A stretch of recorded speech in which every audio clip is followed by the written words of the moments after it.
Hi and welcome to the Felt Hub. Don't forget to give the channel your support by subscribing and hitting that notification bell so you don't miss a tutorial.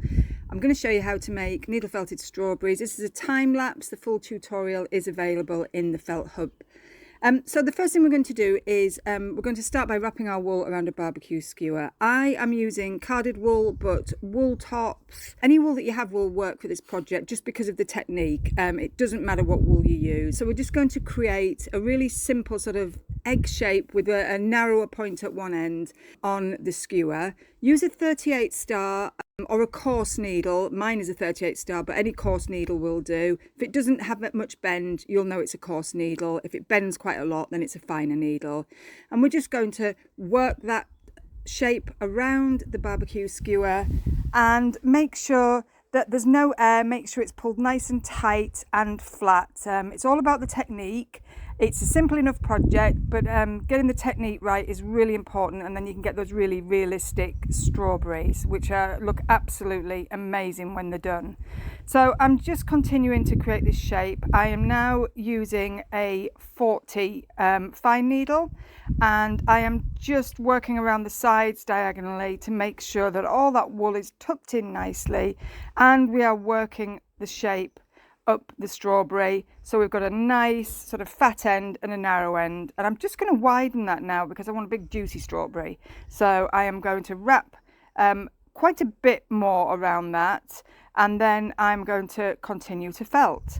And again, I'm using the fine needle, which is a bit more bendy. If you don't know what your numbers are on your needles, don't worry, just if it bends quite a bit, then it's a fine needle. And we're really starting to build up this shape now, as you can see. I'm working along a diagonal line now so that I am just pushing into the strawberry shape. So I'm working those top layers now, as you can see, and just really neatening them, getting rid of any wisps. We keep moving that around, keep really working on that shape, make sure that everything is tucked away nicely and it's really firm, that you haven't got any air in it. And then just poke a few needles in that hole that we made with the barbecue skewer. So for the leaves, I'm using the carded wool. You can use wool top, absolutely fine. And just lay out 5 or 6 tiny little pieces of wool, less is more, and then fold in half and roll them in your hand. Just mat the ends so they stick together, and that's where your petal shape comes in. And these are so simple to make, and you can use this technique for so many different things: flowers, bunny ears, all sorts of things. So I'm using 38 coarse needle, roll over that wool, keep felting, and then if you have a punch tool, these are super handy because they really speed up the felting process. This has got 4 needles in, but it takes a total of 7. And just keep turning and felting, and when you feel that stop it sticking to the mat, you'll know that that's really starting to be fully felted. And then create the shape at the end with a pair of scissors. Don't get too hung up on using scissors because it's a non-woven fabric. It doesn't matter, it's not going to fray, and then you're creating perfect shape every time. So repeat that for the rest of your leaves. Again, using the punch tool if you've got one, but a single needle is absolutely fine, as you can see.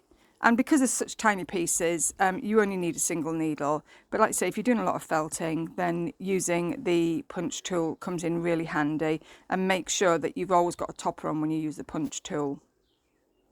Protects your mat, and it's easy to replace a topper.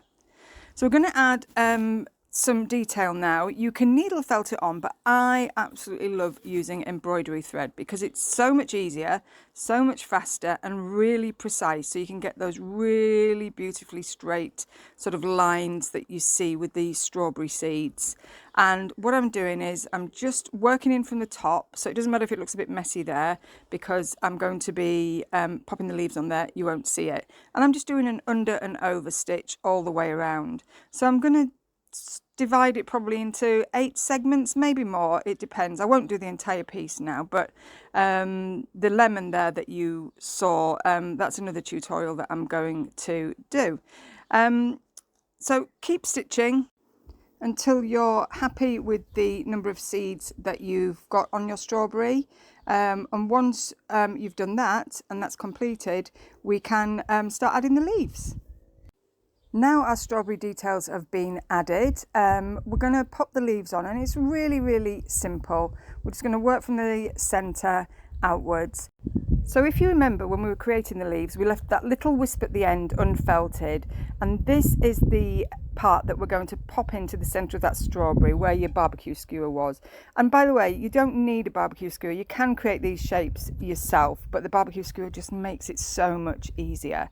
So we're just felting each leaf in until it's nice and secure, and then if there's any excess wool sticking out, then you can just trim that off.